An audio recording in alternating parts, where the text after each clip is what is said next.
வந்துட்டு ஒரு பிரபஞ்ச அழகி மாரி அதோட நம்ம கலந்துக்கிட்டு அதில் ஒரு டைட்டிலாவது கிடைக்காதுன்னு ஒரு ஆள் ஏங்கிட்டு இருப்பாங்க. அதில் டாப் 3யோட டைட்டில் கிடைக்கும் போது எனக்கு ரொம்ப ரொம்ப ஹாப்பியாக இருந்துச்சு.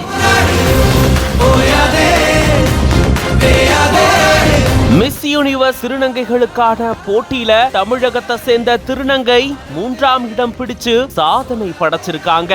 15 நாடுகளை சேர்ந்த திருநங்கைகளோட போட்டியிட்டு 3ஆம் இடம் பிடிச்சிருக்கிறது இந்தியாவை பெருமைப்பட வச்சிருக்கு. அழகு கலை நிபுணர் படிப்பை முடிச்சு அந்த துறையிலேயே வேலை செஞ்சு இப்போ இப்படி ஒரு சாதனை படைச்சிருக்காங்க. சாதிக்க துடிக்கக்கூடிய திருநங்கைகளுக்கு முன் உதாரணமா இருக்காங்க. வாங்க இதை பத்தி விரிவா இந்த வீடியோல பார்க்கலாம். டெல்லியில திருநங்கைகளுக்கான மிஸ் யூனிவர்ஸ் போட்டி நடந்திருக்கு. Philippines, Germany, Malaysia, Brazil, Thailand உட்பட 15 நாடுகளை சேர்ந்த திருநங்கைகள் இதுல கலந்துக்கிட்டாங்க. பல்வேறு நாடுகளை சேர்ந்த திருநங்கைகளுக்கு மத்தியில பயங்கர போட்டிகள் நிலவிருந்திருக்கு. இந்த சூழல்ல தான் இந்தியா சார்பில் இந்த போட்டியில பங்கெடுத்துக்கிட்டாங்க.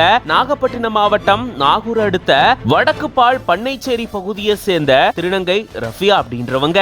சின்ன வயசுலயே திருநங்கையா மாறின இவங்களுக்கு அழகு துறையில போகணும், அதுல சாதிக்கணும் அப்படின்ற எண்ணம் இருந்திருக்கு. அதனால பெங்களூர்ல அழகு கலை நிபுணர் படிப்பை முடிச்சிருந்திருக்காங்க. 8 மாதங்கள் இந்த படிப்பை முடிச்சதுக்கு அப்புறமா மகாராஷ்டிரால ஒரு அழகு நிலையத்திலையும் வேலை செஞ்சுட்டு வந்திருக்காங்க. 2018ஆம் ஆண்டுல இருந்தே பல அழகி போட்டிகளையுமே பங்கெடுத்துட்டு வந்திருக்காங்க. இந்த சூழல்ல தான் மிஸ் யூனிவர்ஸ் திருநங்கைகளுக்கான அழகி போட்டியிலையும் இவங்க இந்தியா சார்பில் போட்டியிட்டு 3ஆம் இடம் பிடிச்சு சாதிச்சு காட்டியிருந்திருக்காங்க. பல நாடுகளை சேர்ந்த திருநங்கைகளோட போட்டி போட்டு தன்னுடைய தனித்திறமையால இப்படி ஒரு சாதனை படைச்சிருக்காங்க தமிழகத்தை சேர்ந்த திருநங்கை ரஃபியா அவர்கள். சாதிக்க துடிக்கக்கூடிய பல திருநங்கைகளுக்கு முன் உதாரணமா இவங்க திகழ்ந்திருக்காங்க.